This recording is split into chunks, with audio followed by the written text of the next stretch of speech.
ओम शांति। बाबा के अव्यक्त रूप से चले हुए महावाक्य सुनेंगे। ये रिवाइज्ड कोर्स है 18 फरवरी 1986 का। आज के महावाक्यों का सार है,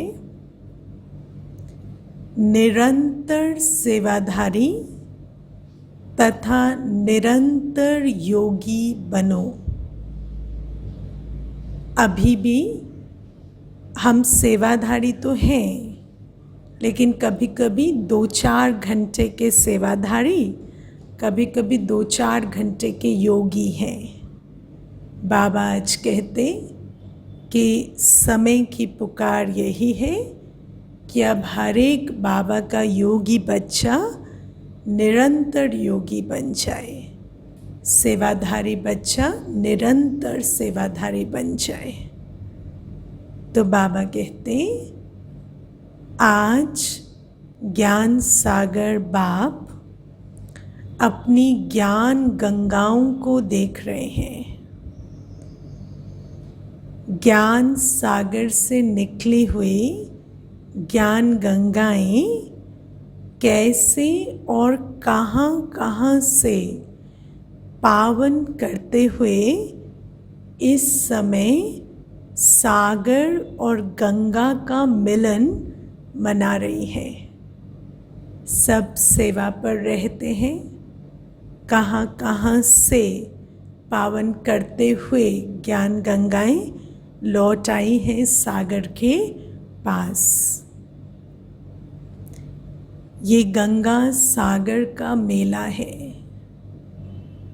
जैसे मेले में चारों ओर की गंगाएं पहुंच गईं, बाप दादा भी ज्ञान गंगाओं को देख हर्षित होते हैं। हर एक गंगा के अंदर ये दृढ़ निश्चय और नशा है कि पतित दुनिया को, पतित आत्माओं को पावन बनाना ही है ना। हर एक ज्ञान गंगा के अंदर ये दृढ़ निश्चय है और नशा है कि पतित दुनिया को, पतित आत्माओं को पावन बनाना ही है। इसी निश्चय और नशे से हर एक सेवा के क्षेत्र में आगे बढ़ते जा रहे हैं। सभी सेवाधारी बाबा के सम्मुख बैठे हैं और बाबा महावाक्य उच्चार रहे हैं, महिमा कर रहे हैं। हम बच्चों की ज्ञान गंगाएं जो सब आकर सागर के पास बैठी हैं, बाबा उन्हें बड़े प्यार से निहार भी रहे हैं और महिमा भी कर रहे हैं। मन में यही उमंग है कि जल्दी से जल्दी परिवर्तन का कार्य संपन्न हो।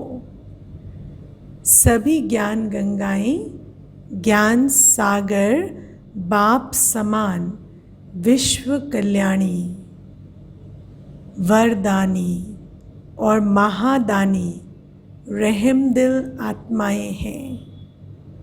इसलिए आत्माओं की दुख अशांति की आवाज़ अनुभव कर आत्माओं के दुख अशांति को परिवर्तन करने की सेवा तीव्र गति से करने का उमंग बढ़ता रहता है।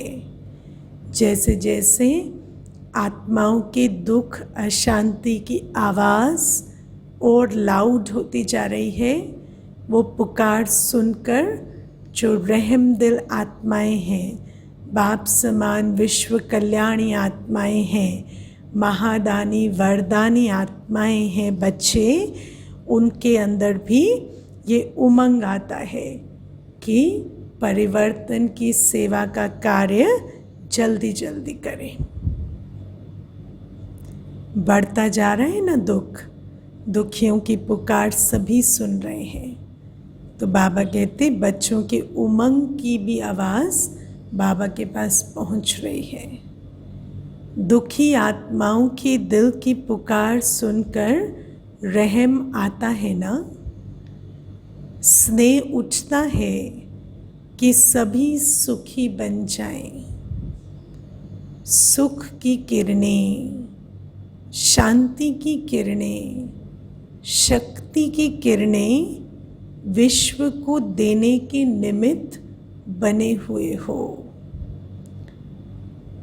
आज आदि से अब तक ज्ञान गंगाओं की सेवा कहाँ तक परिवर्तन करने के निमित्त बनी है, ये देख रहे थे।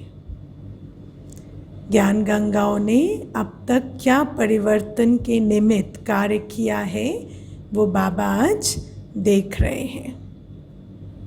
बाबा कहते अभी भी थोड़े समय में अनेक आत्माओं की सेवा करनी है। समय थोड़ा है पर बहुत आत्माएं हैं जिनकी सेवा करनी है। 50 वर्षों के अंदर देश विदेश में सेवा का फाउंडेशन तो अच्छा डला है। सेवा स्थान चारों ओर स्थापन किए हैं। आवाज़ फैलाने के साधन भिन्न भिन्न रूप से अपनाए हैं। अभी तो कितने चैनल्स, कितने प्रोग्राम्स, कितने यूट्यूब पेजेस, कितना कुछ, वेबसाइट्स कितनी बनाए, आवाज़ फैलाने के साधन कितने बनाए, कितने सेवा स्थान खुले हैं, कितनी हमने भित्ति तैयार कर ली है। अब बाबा कहते ये भी ठीक किया है। देश विदेश में बिखरे हुए बच्चों का संगठन भी बना है और बनता रहेगा। 33 करोड़ देवी देवताएं जो अलग अलग देशों में बिखरे हुए थे, वो कई जगह क्लस्टर्स में भी आ गए हैं। कईयों को ढूंढ भी लिया है और संगठन भी बन गया है। अभी और क्या करना है? तो अब बाबा रहे हुए कार्य की तरफ इशारा दे रहे हैं, क्योंकि अभी विधि भी जान गए हो, साधन भी अनेक प्रकार के इकट्ठे करते जा रहे हो और किए भी हैं। स्वस्थिति, स्व उन्नति, उसके प्रति भी अटेंशन दे रहे हैं और दिला रहे हैं। अब बाकी क्या रहा है? बाकी क्या रहा है आज बाबा बताते। जैसे आदि में सभी आदि रत्नों ने उमंग उत्साह से तन मन धन समय संबंध दिन रात बाप के हवाले अर्थात बाप के आगे समर्पण किया।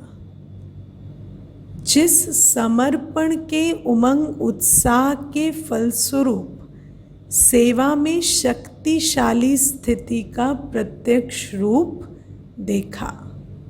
तो आदि में जैसे संपूर्ण स्वाहा हुए, और वो जो संपूर्ण स्वाहा से जो यज्ञ में ये अग्नि प्रज्वलित हुई, तो बाबा कहते जो संपूर्ण समर्पण किया आत्माओं ने तन मन धन से, समय संबंध दिन रात सब बाप के हवाले किया, उस समर्पण के उमंग उत्साह के फल स्वरूप सेवा में शक्तिशाली स्थिति की विशेषता देखी। जब सेवा का आरंभ किया तो सेवा के आरंभ में और स्थापना के आरंभ में, स्थापना के आरंभ में जब सिंध में थे और सेवा के आरंभ में जब भारत आकर सेवा शुरू हुई, तो बाबा कहते दोनों में दोनों समय ये विशेषता देखी कि जो आदि रतन थे वो संपूर्ण स्वाहा गए। आदि में ब्रह्मा बाप को चलते फिरते साधारण देखते थे व कृष्ण रूप में देखते थे। तो सबको पता है कि बाबा को तो चलते फिरते भी कोई देखते तो उनको श्री कृष्ण का रूप ही दिखाई देता था। तो बाबा कहते साधारण रूप में देखते भी नहीं दिखाई देता था। ये अनुभव है ना, दादा है ये सोचते थे, चलते फिरते कृष्ण ही अनुभव करते थे। ऐसे किया ना, आदि में ब्रह्मा बाप में ये विशेषता देखी, अनुभव भी की, और सेवा की आदि में भी जब भी जहाँ भी गए सब ने देवियाँ ही अनुभव किया, है ना। सेवा की आदि में भी ये गूंज बहुत फैली, जहाँ भी बहनें जाती, दादियाँ जाती तो आवाज़ आती, देवियाँ आ गई हैं, देवियाँ आ गई हैं। तो बाबा कहते कि सब ने देवियाँ ही अनुभव किया, देवियाँ आई हैं, यही सबके बोल सुनते, यही सभी के मुख से निकलता कि ये अलौकिक व्यक्तियाँ हैं। ऐसे ही अनुभव किया ना, ये देवियों की भावना सभी को आकर्षित कर सेवा की वृद्धि के निमित्त बनी। तो बाबा को देखते भी श्री कृष्ण नज़र आता था, और सेवा की आदि में दादियों को, दीदियों को देखते भी देवियाँ नज़र आती थी। ये अलौकिक फरिश्ते हैं ऐसा नज़र आता था। और वो क्यों हुआ? क्योंकि सब कुछ पुराना संपूर्ण स्वाहा कर दिया, संपूर्ण समर्पण गए, बलिहार गए। तो बलिहार जाने के कारण पुराना जो है वो बिल्कुल इमीडिएटली नया बन गया। उस समर्पण से जो उमंग उत्साह आया, उससे स्वरूप बदल गया। तो बाबा कहते कि देवियों की भावना सभी को आकर्षित कर सेवा की वृद्धि के निमित्त बनी। तो आदि में भी न्यारेपन की विशेषता रही, सेवा की आदि में भी न्यारेपन की, देवीपन की विशेषता रही। अभी अंत में भी वही झलक और फलक प्रत्यक्ष रूप में अनुभव करेंगे, तब प्रत्यक्षता के नगाड़े बजेंगे। बाबा ने अंतिम प्रत्यक्षता के नगाड़े बजने की विधि हम बच्चों को बता दी। अब वो झलक और फलक देखेंगे ना, तभी प्रत्यक्षता के नगाड़े बजेंगे। लेकिन उसका आधार क्या है? न्यारापन, फरिश्ता स्थिति। लेकिन वो कब आएगी? जब संपूर्ण स्वाहा जाएंगे। तो बाबा कहते अभी रहा हुआ थोड़ा सा समय निरंतर योगी, निरंतर सेवाधारी, निरंतर साक्षात्कार स्वरूप, निरंतर योगी, निरंतर साक्षात बाप, इस विधि से सिद्धि प्राप्त करेंगे। ये विधि है, और ये विधि अपनाने के लिए क्या करना होगा? क्या करना होगा? ये विधि अपनाने के लिए निरंतर योगी, निरंतर योग बाबा के साथ हो, इसके लिए निरंतर मेरा बाबा मन में रहे। उसके लिए जो भी हद का मैं और मेरा है, उसको संपूर्ण स्वाहा करना होगा। तो बाबा कहते जब ऐसे बलिहार जाएंगे तब निरंतर योगी, क्योंकि जब मैं और मेरा रहा ही नहीं तो उसकी तरफ बुद्धि योग नहीं जाएगा। और जब संपूर्ण स्वाहा हो गए तो जिसको समर्पण किया वो तो बिल्कुल दिल में, जैसे हनुमान ने दिल खोल कर दिखाया ना, ऐसे दिल में बैठा रहे। तो ऐसे निरंतर योगी, निरंतर सेवाधारी। निरंतर साक्षात्कार स्वरूप अपनी फरिश्तेपन के स्मृति में निरंतर टिककर निरंतर साक्षात्कार स्वरूप साक्षात्कार मूर्त साक्षात बाप देखने में आए। बाबा कहते इस विधि से सिद्धि प्राप्त करेंगे। गोल्डन जुबली मनाई अर्थात गोल्डन दुनिया के साक्षात्कार स्वरूप तक पहुँचे।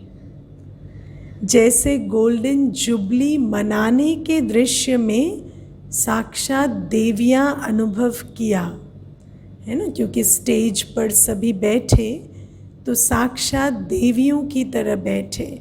तो बाबा कहते वो मनाने के रूप से तो देवियों का दर्शन किया, बैठने वालों ने भी और देखने वालों ने भी। अब क्या करना है, चलते फिरते अब यही अनुभव सेवा में कराते रहना। ये है गोल्डन जुबली मनाना।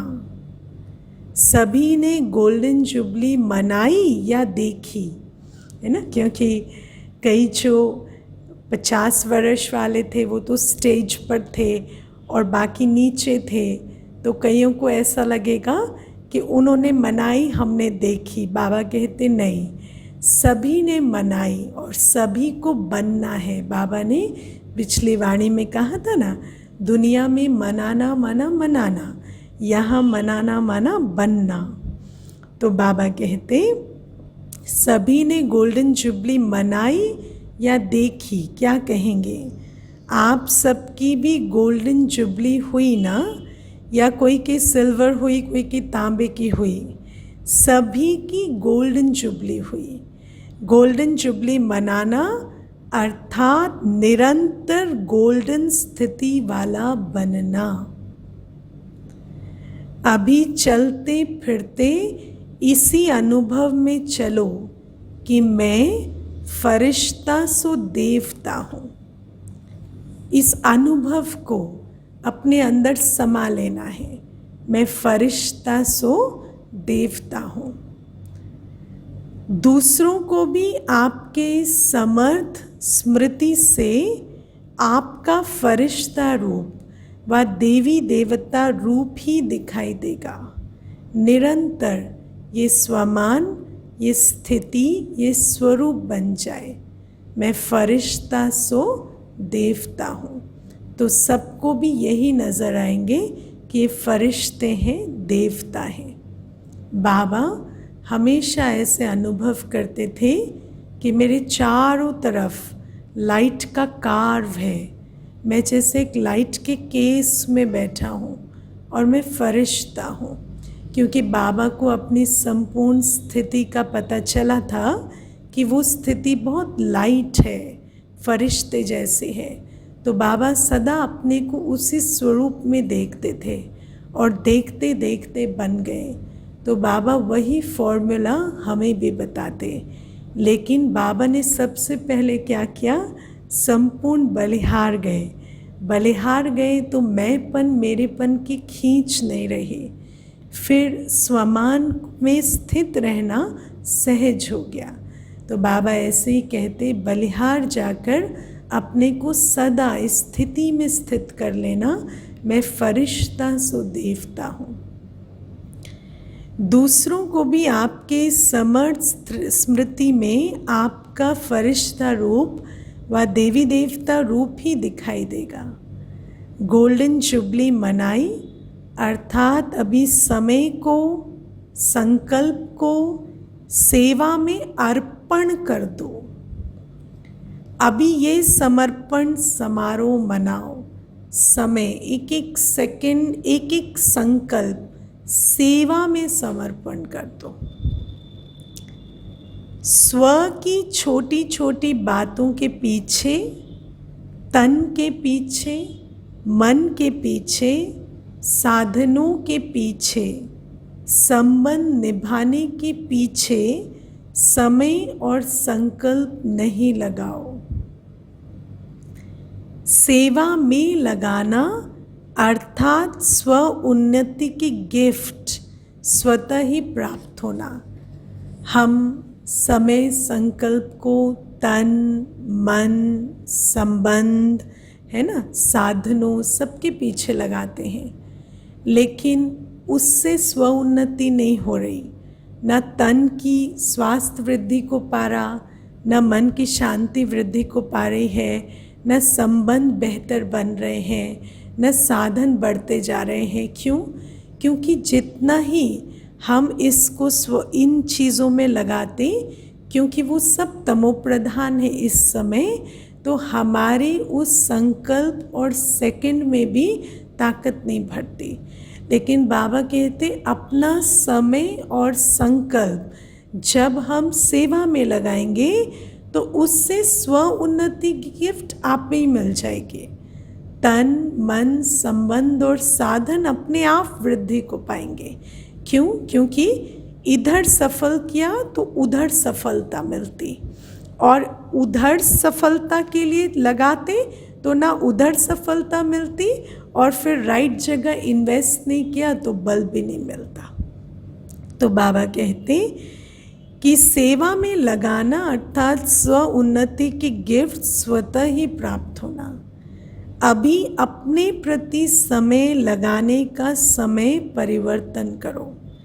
श्वास, जैसे भक्त लोग श्वास श्वास में नाम जपने का प्रयत्न करते हैं ना, ऐसे श्वास श्वास सेवा की लगन हो, सेवा में मगन हो।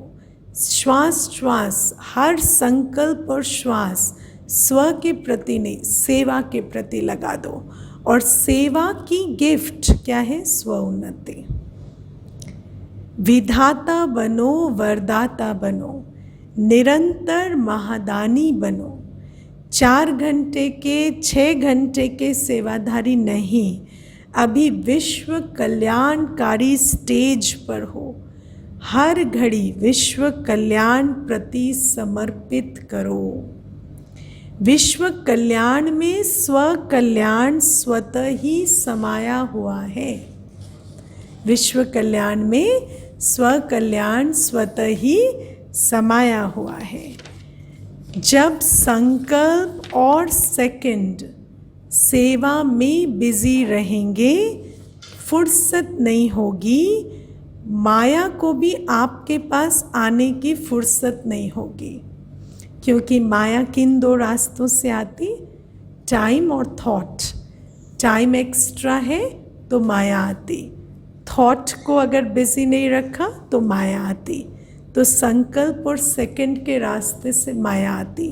तो जब दोनों को बिजी कर दिया सेवा में, तो माया से भी फुर्सत मिल जाएगी, माया को भी आपके पास आने की फुर्सत नहीं होगी। समस्याएं समाधान के रूप में परिवर्तन हो जाएंगी। समाधान स्वरूप श्रेष्ठ आत्माओं के पास समस्या आने की हिम्मत नहीं रख सकती, है ना। जैसे शुरू में समाधान स्वरूप हो गए ना, सेवाधारी कौन? जो पूरे विश्व का समाधान कर रहे हैं। तो ऐसी आत्माओं के पास समस्याएं नहीं आती। जैसे शुरू में सेवा में देखा, देवी रूप शक्ति रूप के कारण आए हुए पतित दृष्टि वाले भी परिवर्तन होकर पावन बनने के जिज्ञासु बन जाते, है ना। शुरू में ये कमाल देखी कि पतित दृष्टि वाले भी परिवर्तन होकर पावन बनने के जिज्ञासु बन जाते।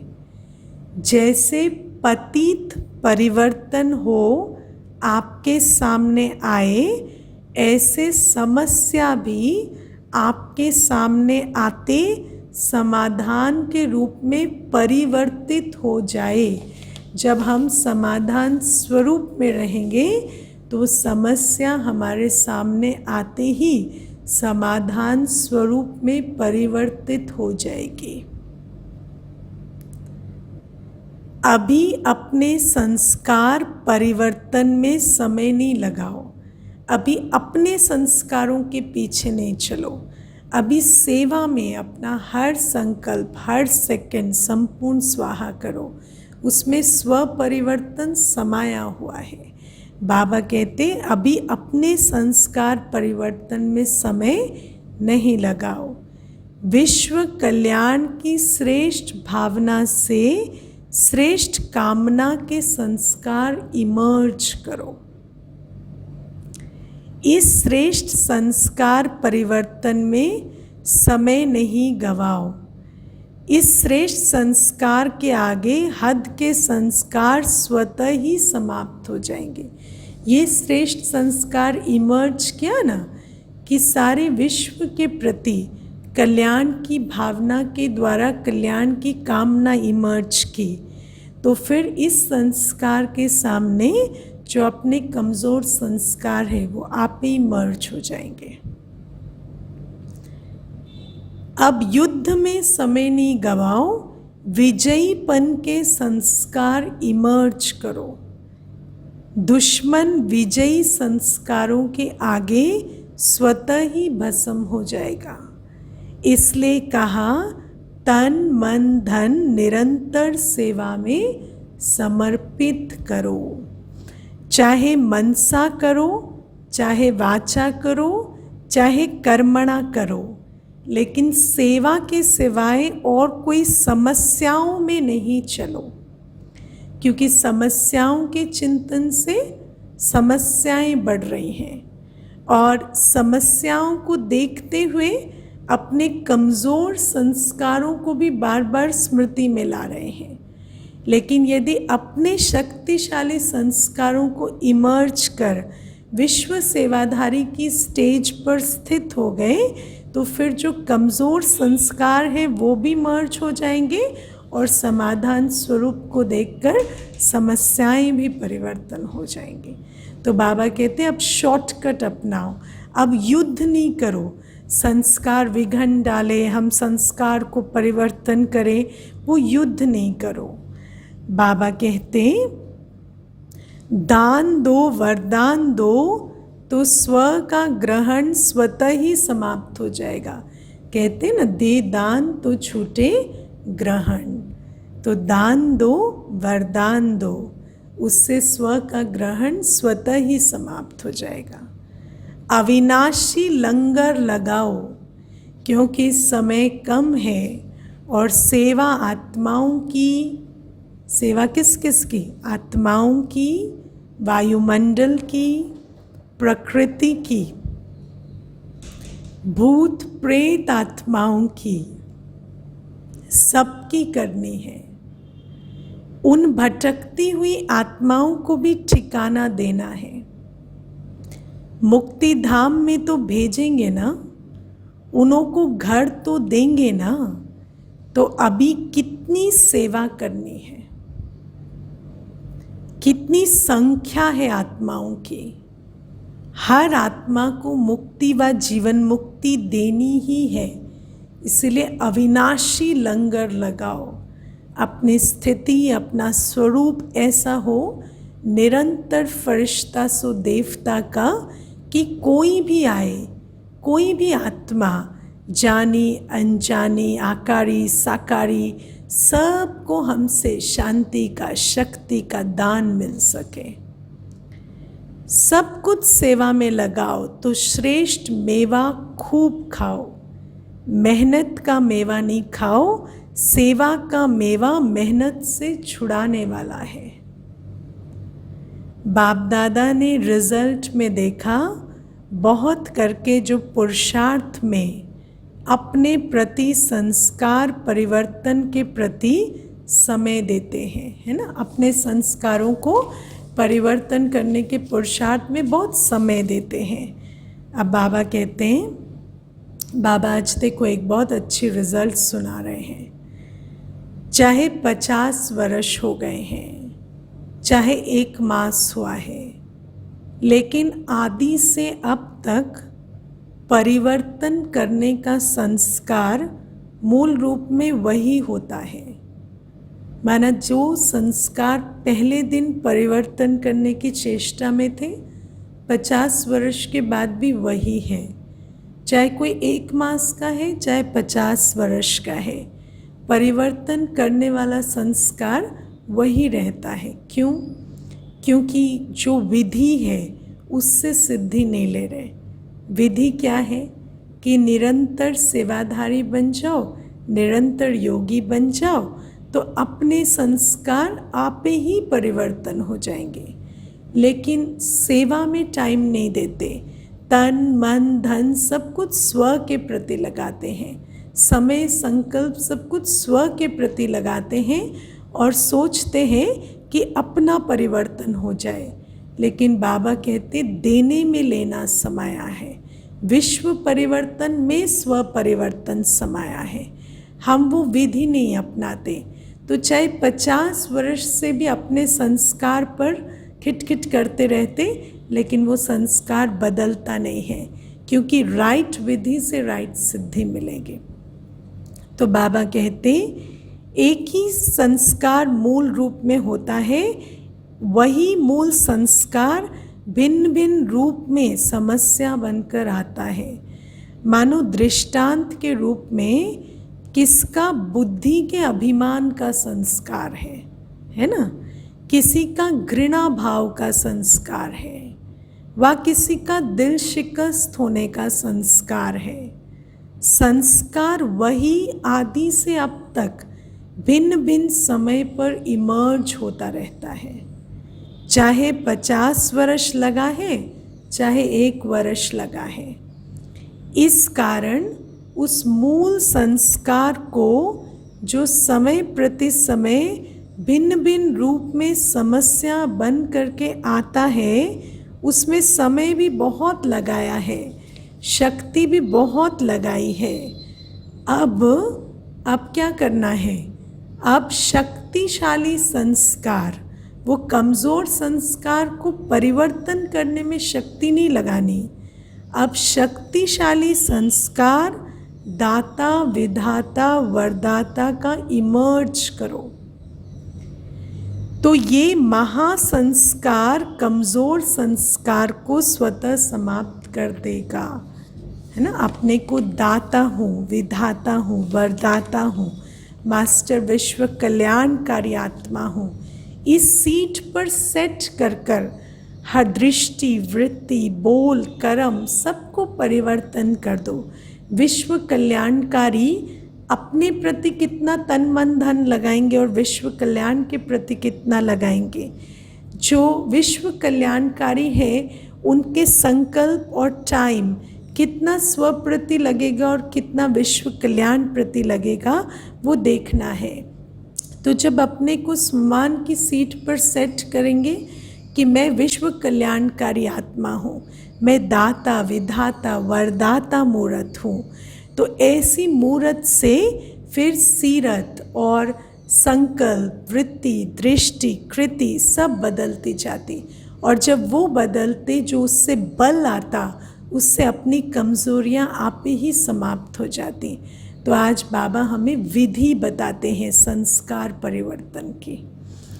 तो बाबा कहते कि तो ये महासंस्कार कमज़ोर संस्कार को स्वतः समाप्त कर देगा। अभी संस्कार को मारने में समय नहीं लगाओ, लेकिन सेवा के फल से, फल की शक्ति से स्वतः ही मर जाएगा। जैसे अनुभव भी है कि अच्छी स्थिति से जब सेवा में बिजी रहते हो तो सेवा की खुशी से उस समय समस्याएं स्वतः ही दब जाती हैं। ये तो सबको अनुभव है, क्योंकि समस्याओं को सोचने की फुर्सत ही नहीं है। तो समस्याओं को सोच सोच कर खातरी नहीं कर रहे, तो समस्याएं मर्ज हो जाती हैं। लेकिन जैसे ही फिर सेवाधारी से कॉन्शियसनेस बदलती और फिर अपने को अपने पुराने संस्कारों के हिसाब से देखने लगते, फिर वो समस्याएं इमर्ज हो जाती। तो बाबा कहते हैं अब निरंतर सेवाधारी बनो, निरंतर योगी बनो। तो बाबा कहते हर सेकंड हर संकल्प सेवा में बिजी रहेंगे तो समस्याओं का लंगर उठ जाएगा, किनारा हो जाएगा। आप औरों को रास्ता दिखाने के बाप का खजाना देने के निमित्त सहारा बनो तो कमजोरियों का किनारा स्वतः ही हो जाएगा। समझा अभी क्या करना है? समझ आ गई बात है ना? बाबा कहते अभी बेहद का सोचो, बेहद के कार्य को सोचो। चाहे दृष्टि से दो, चाहे वृत्ति से दो, चाहे वाणी से दो, चाहे संग से दो, चाहे वाइब्रेशन से दो, लेकिन देना ही है। अलग अलग सर्कमस्टांस में देने की विधि अलग है। कभी वाणी का समय है, कभी वाइब्रेशन से दो, कभी वृत्ति से दो, कभी दृष्टि से दो, लेकिन देते ही जाना है, देना है। वैसे भी भक्ति में नियम होता है, कोई भी वस्तु की कमी होती है तो कहते दान करो, है ना? जिस वस्तु की कमी है उसका दान करो कहते हैं। दान करने से देना लेना हो जाता है। समझा गोल्डन जुबली क्या है? सिर्फ मना लिया ये नहीं सोचो। सेवा के 50 वर्ष पूरे हुए, अभी नया मोड़ लो। छोटा बड़ा, एक दिन का व 50 वर्ष का, सब समाधान स्वरूप बन जाओ। समझा क्या करना है? वैसे भी 50 वर्ष के बाद जीवन परिवर्तन होती है। गोल्डन जुबली अर्थात परिवर्तन जुबली, संपन्न बनने की जुबली। अच्छा, अब बाबा आज गोल्डन जुबली के अवसर पर आदि रत्नों से मुलाकात कर रहे हैं। आदि रत्न हमारी दादियाँ, हमारे वरिष्ठ भाई जो आदि से यज्ञ की नींव हैं, बाबा उनसे मिल रहे हैं। बाबा कहते ये विशेष खुशी सदा रहती है कि आदि से हम आत्माओं का साथ रहने का और साथी बनने का दोनों ही विशेष पाठ है। साथ भी रहे और फिर जहाँ तक जीना है वहाँ तक स्थिति में भी बाप समान साथी बनकर रहना है। तो साथ रहना और साथी बनना, ये विशेष वरदान आदि से अंत तक मिला हुआ है। स्नेह से जन्म हुआ। आदि रत्नों का जन्म किससे हुआ? स्नेह से, क्योंकि ज्ञान तो उस समय इतना स्पष्ट नहीं था। तो बाबा कहते स्नेह से जन्म हुआ। ज्ञान तो पहले नहीं था ना, स्नेह से ही पैदा हुए। जिस स्नेह से जन्म हुआ वही स्नेह सभी को देने के लिए विशेष निमित्त हो। जो भी सामने आए विशेष आप सबसे बाप के स्नेह का अनुभव करें। तो जो आदि में आए उनको स्नेह बहुत मिला, है ना? और वो जो स्नेह की पालना में पले, अब हम भी हर एक देखें कि हम जब भी आए स्नेह की पालना में, तो हम हर बच्चा पले। तो अब जो स्नेह की पालना से पले उनका विशेष कर्तव्य क्या? स्नेह का अनुभव कराना। जो भी हमसे मिले उनको हमसे बाप के स्नेह का अनुभव हो। आप में बाप का चित्र और आपकी चलन से बाप का चरित्र दिखाई दे। अगर कोई पूछे कि बाप के चरित्र क्या है, तो आपकी चलन चरित्र दिखाए, क्योंकि स्वयं बाप के चरित्र देखने और साथ साथ चरित्र में चलने वाली आत्माएं हो।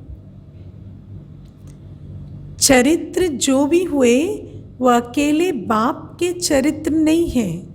भक्ति में जितने भी चरित्रों के वर्णन हुए तो सिर्फ बाप के चरित्र के वर्णन नहीं हुए। बाबा कहते गोपी वल्लभ और गोपिकाओं के ही चरित्र हैं।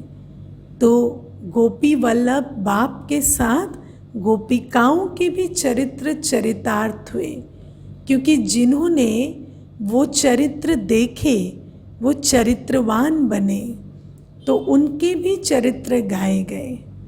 तो बाबा कहते बाप ने बच्चों के साथ ही हर कर्म किया, अकेले नहीं किया। सदा आगे बच्चों को रखा, तो आगे रखना ये भी चरित्र हुआ। बाबा का एक चरित्र ये भी रहा, बाबा ने सदा बच्चों को आगे रखा। ऐसे चरित्र आप विशेष आत्माओं द्वारा भी दिखाई दें कि आने वालों को आगे रखना। कभी भी मैं आगे रहूं, ये संकल्प बाप ने नहीं किया।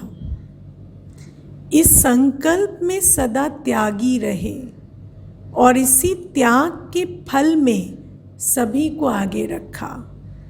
पहले अपने संकल्प का त्याग किया कि मैं आगे रहूं, और फिर इस त्याग के फल से सबको आगे बढ़ाया, इसलिए आगे का फल मिला। नंबर 1 हर बात में ब्रह्मा बाप ही बना। सबको आगे करना माना खुद आगे जाना। नंबर 1 क्यों बने? क्योंकि सबको आगे रखा। क्यों बना? आगे रखना, आगे होना, इस त्याग भाव से। आगे रखना ही आगे होना है। ये त्याग भाव जो रखते वो आगे नंबर ले लेते। त्याग से भाग्य बनता है ना। बाबा देखो, दुनिया में हमें जो विधि सिखाई जाती वो उल्टी है। वो तो कहते छीन कर दूसरे को पीछे कर कर भाग्य बनाना, लेकिन बाबा कहते वैसे भाग्य कभी नहीं बनता। किसी को आगे बढ़ाया तो खुद आगे बढ़े, त्याग किया तो उससे भाग्य जमा होता। संबंध का त्याग, वैभवों का त्याग कोई बड़ी बात नहीं है ना। बाबा ने हमेशा, बाबा उस पुराने मकान में ही रहते। बाबा कभी भी नई इतनी बिल्डिंग बनी, बाबा कभी भी ऐसे नहीं सोचे कि मैं अब नया मकान ले लूँ, नया कमरा ले लूँ।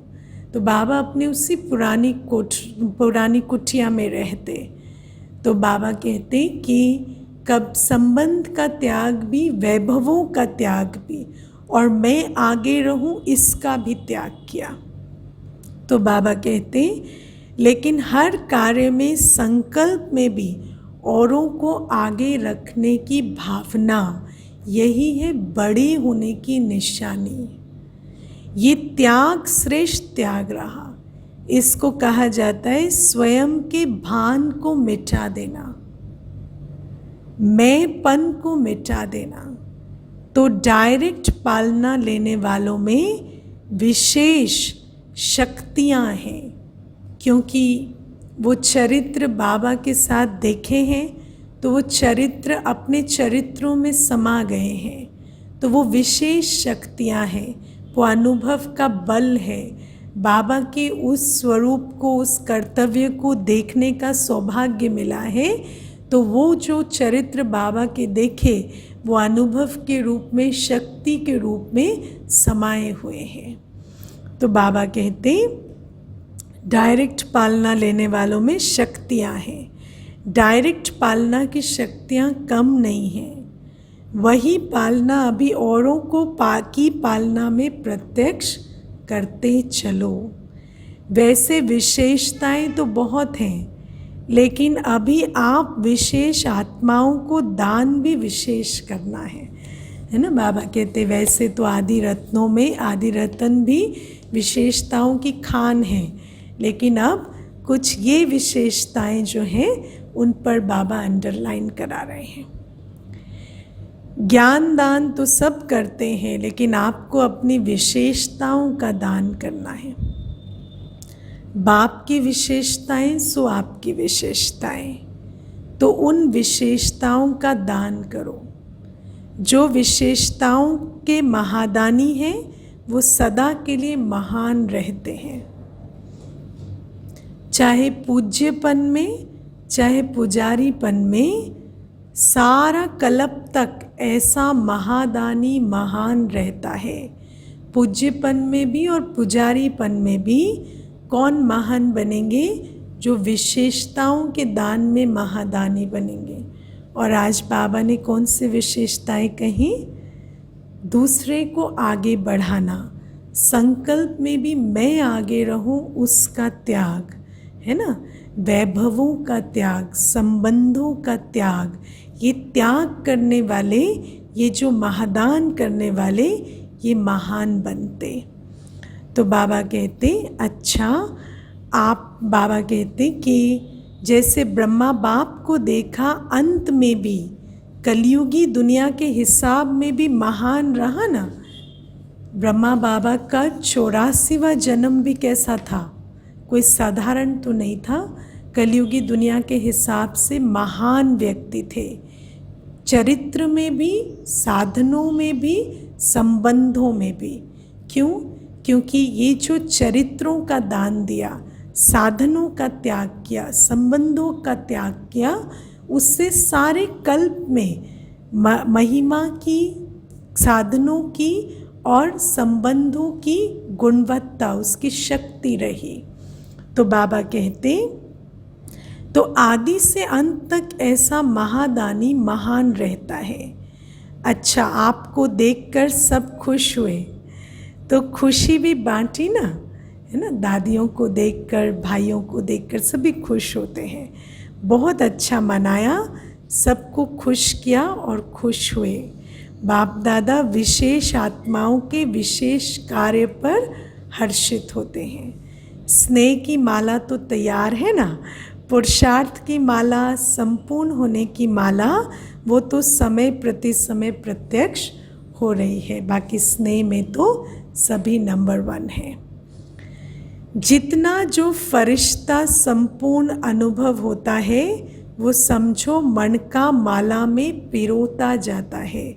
सबको माला में पिरोना है ना, तो आज बाबा उसका भी सीक्रेट बता देते कि जितना जो फरिश्ता संपूर्ण अनुभव होता है, उतना समझो मन का माला में पिरोता जाता है। तो वह समय प्रति समय प्रत्यक्ष होते रहते हैं।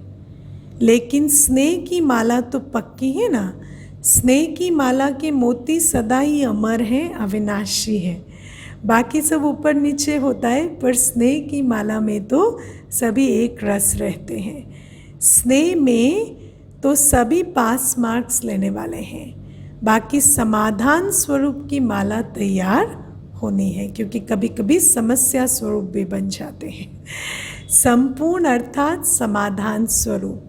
जैसे ब्रह्मा बाप को देखा, समस्या ले जाने वाला भी समस्या भूल जाता था। क्या लेकर आया और क्या लेकर गया। कोई अपनी प्रॉब्लम बताने जाते थे, बाबा के पास जाते तो भूल ही जाते थे कि कोई समस्या लेकर आए। ये अनुभव किया ना, समस्या की बातें बोलने की हिम्मत नहीं रही, क्योंकि संपूर्ण स्थिति के आगे समस्या जैसे कि बचपन का खेल अनुभव करते थे, इसीलिए समाप्त हो जाती थी। इसको कहते हैं समाधान स्वरूप। एक एक समाधान स्वरूप हो जाए तो समस्याएं कहाँ जाएंगी? पूरे विश्व की समस्याएं ही मर्ज हो जाएंगी। आधा कल्प के लिए विदाई समारोह हो जाएगा। अभी तो विश्व की समस्याओं का समाधान ही परिवर्तन है ना। परिवर्तन, अपने स्वरूप का परिवर्तन। अपना स्वरूप जब, अपना स्वमान जब ये हो जाए कि मैं समाधान स्वरूप हूँ, तो विश्व की समस्याओं का परिवर्तन हो जाएगा। तो क्या गोल्डन जुबली मनाई? मोल्ड होने की जुबली मनाई। क्या गोल्डन जुबली मनानी है? मोल्ड होने की गोल्डन जुबली मनानी है। जो मोल्ड होता है वो जिस भी रूप में लेने चाहो उस रूप में आ सकता है। मोल्ड होना अर्थात सर्व का प्यारा होना, सबकी नज़र फिर भी निमित्त बनने वालों पर ही रहती है। अच्छा, सदा विश्व कल्याणकारी समर्थ रहने वाले, सदा वरदानी महादानी स्थिति में स्थित रहने वाले, सदा स्व की समस्याओं को औरों प्रति समाधान स्वरूप बन सहज समाप्त करने वाले, हर समय हर संकल्प को सेवा में समर्पण करने वाले, ऐसे रियल गोल्ड विशेष आत्माओं को, बाप समान श्रेष्ठ आत्माओं को बाप दादा का याद प्यार और नमस्ते। ऐसे मीठे प्यारे बाबा को भी हम बच्चों का याद प्यार, गुड मॉर्निंग और नमस्ते। ओम शांति। आज का वरदान है, श्रेष्ठता के आधार पर समीपता द्वारा कल्प की श्रेष्ठ प्रारब्ध बनाने वाले विशेष पाठधारी भव। श्रेष्ठता के आधार पर समीपता द्वारा कल्प की श्रेष्ठ प्रारब्ध बनाने वाले विशेष पाठधारी भव। बाबा कहते, इस मर जीवा जीवन में श्रेष्ठता का आधार दो बातें हैं। सभी का मर्जीवा जीवन है, लेकिन इस मर्जीवा जीवन में भी किन को श्रेष्ठ कहेंगे? दो बातों के आधार से श्रेष्ठता है। एक, सदा परोपकारी रहना। दूसरा, बाल ब्रह्मचारी रहना।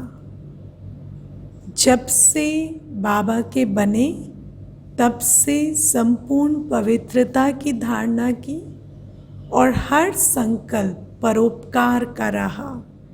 ये श्रेष्ठता का आधार है। जो बच्चे इन दोनों बातों में आदि से अंत तक अखंड रहे हैं, कभी परोपकारिता खंडित नहीं हुई और कभी पवित्रता खंडित नहीं हुई। किसी भी प्रकार की पवित्रता अर्थात स्वच्छता बार बार खंडित नहीं हुई, तथा विश्व के प्रति और ब्राह्मण परिवार के प्रति जो सदा उपकारी हैं, ऐसे विशेष पाठधारी बाप दादा के सदा समीप रहते हैं और उनकी प्रारब्ध सारे कल्प के लिए श्रेष्ठ बन जाती है। स्लोगन है, संकल्प व्यर्थ है तो दूसरे सब खजाने भी व्यर्थ हो जाते हैं। संकल्प व्यर्थ है तो दूसरे सब खजाने भी व्यर्थ हो जाते हैं। ओम शांति।